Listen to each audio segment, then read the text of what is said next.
Hey guys, it's Skylar here from the Mint Change You Can Wear. Today what we're going to be talking about is annealing coin rings. So basically there's a pretty big difference between what type of coin you're going to be annealing or softening and what you're going to be able to do as far as how you're going to do it.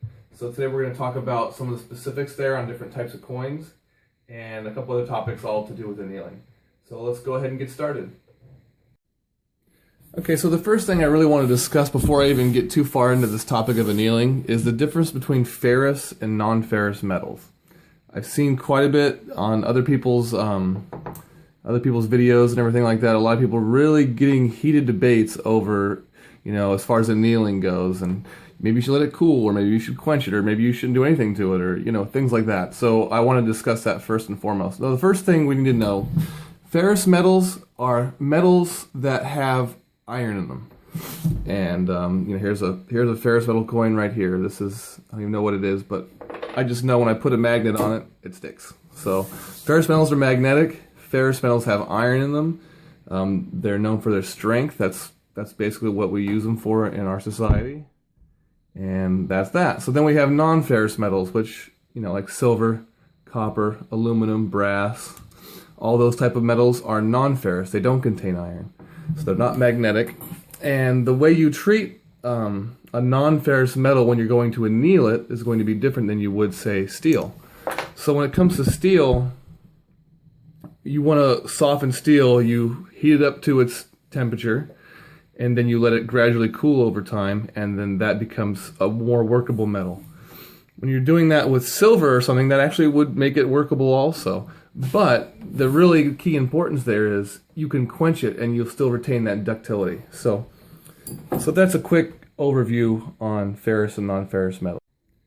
Okay, I also want to go over one other thing. There's two things I just never make coin rings out of, and that's things with steel or, iron, I guess, basically in them, and things with aluminum. So here's a good example of a bunch of coins that really you can't use. Italy, one a lot of people really ask for. Unfortunately, they're all pretty much magnetic. And then you have this one over here. I've actually made some rings out of these on accident at first, and nearly ruined some of my tools. These German coins, they look like they're copper or brass or something, but they're just coated with something. They have a steel core, so you can't use those. So what I really recommend, if you're going to be using any world coins, just go ahead and test them first off with a magnet and get rid of the ones that are the ferrous metal ones. And like that one, I think that's grease probably or something, I can't remember now. But anyway, then the other type of metal is aluminum. Aluminum, the reason I don't use anything with aluminum in it is because it's got a very low melting point. So you go to anneal the thing, it'll start to melt really, really, really easily. And that's no good. And then if you don't anneal it, it's going to split on you. So coins like this, they're like a light gold color. A lot of times, it's you can usually kind of feel by their weight that they have aluminum in them. If you're not sure about a coin, just look it up, Wikipedia or something, and then you can figure out what's inside of a coin. But basically, by rule of thumb, I've just gotten used to really identifying these light gold coins as just bad. So those are generally out. Okay, so here's some of the coins we're going to be discussing today. We have regular copper, nickel type, regular modern coins. You can see I've already started forging that one. And then we have, larger coins like the Morgan dollar, silver. We have silver walking liberties, which actually are a really similar grouping with these guys. They're really resistant to problems with annealing. So that's good. But then we have this one over here, the 64 Kennedy. The same lot really is the Franklin $half also. I don't know what the deal is with those, but they are very temperamental compared to the other silver coins that I've done. And the 64 Kennedy is much more so than the Franklins, but they both have problems. So that's the real thing I really want to make this video for, is because of the 64 Kennedy specifically. So anyway, the first thing we need to discuss when it comes to annealing is what type of flame we're going to be using. So this is the torch that I use lately. It's an automatic start one. You can see it came from when I was working with rocks and stuff, fake rocks, so it's covered in cement, but it still works really good. What I like about it is it produces a good, easy to control heat, and it's a wide flame. That's a real key. A silversmith friend of mine always calls it like a brushy flame. It's wide, it's not pinpoint. You can see a lot of times those type of torches that plumbers use when they're soldering pipes, and it's basically, you know, a really narrow flame. That's really what you want to avoid. That's going to cause a lot of heat put in one place really quickly, and that causes problems when you're annealing. So avoid those. You know, avoid flames that are too large also. So, but anyway, find something that's going to give you a nice wide flame. That's the key there. And be careful on how fast you're heating up the coins. So basically, we'll start with the easiest of the whole bunch, and that's the copper nickel coins. You almost can't ruin one of those. You can heat it up with pretty much any type of flame you want. You can get a bright red, and it's not going to matter. So I'm just going to go ahead and just not even show that one because it's just so easy. We don't need to worry about that one. So when it comes to the next easiest one, the Morgan dollars are pretty much it. There's just so much material there that it doesn't tend to overheat easily.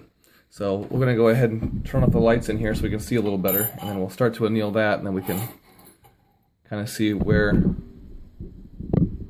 know, we can see where we can heat it to.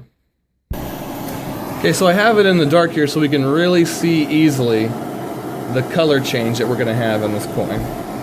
So we're going to go ahead and get it up to temperature here. And notice how I'm always moving the flame. You really want to do that. And you can see how wide this flame is. It's not as, it's kind of narrow, but not as narrow as a lot of those plumbers type torches are. And just be careful not to keep one part of the coin too hot for too long. Okay, now you can see it's starting to get a dull orange. And that's pretty much right where we want to be. We don't want to get a bright orange out of one of these. So that is a dull orange. And you can see it a lot easier in a dark room. So we're going to go ahead and straight to quenching it. And that is what we come up with. So this is what it looks like after annealing. It's just kind of like a more muted tone to the coin. And there's no bubbling or any cracking present right now. So we've done it right. And that one's ready to anneal. Or ready to start forging. So that's the Morgan dollars. Really easy. You're going to find a very similar thing with the Walking Liberty half dollars also. You want to get to that same dull red. I probably won't even show that one either because it's so very similar to the Morgan. But I'd like to go on and move to the 64 Kennedy. When we're dealing with the 64 Kennedy, I have my flame very low and I don't want it to get too hot to the coin. I also make sure I don't get the flame too close to the coin. You know, you could just bathe it in flame and then have yourself a problem. So go ahead and just kind of lightly work the coin with a very low flame and just keep moving it around and around. And what I'm looking for is for the coin just to barely turn, you know, like almost like a brown or something. It'll start to change slightly. You don't want it to get to where you see even a dull red on one of these. And sometimes you don't even want to bring it up quite that hot. You can see now it's starting to turn a little brown. That's perfect. Now listen for the quench. It's just a little bit of a quench. That's what you're listening for. If you don't hear anything, you haven't done it enough. If you hear too much of a quench, well, you might have already got yourself problems. So that is basically how you quench a 64 Kennedy or Franklin. And you can see, let me get a close-up on this. There's no bubbling or anything yet, and it's actually fully annealed and ready to go. Okay, so that's pretty much it for annealing. So if you guys have any questions, just go ahead and message me in the message box below. All right, thanks.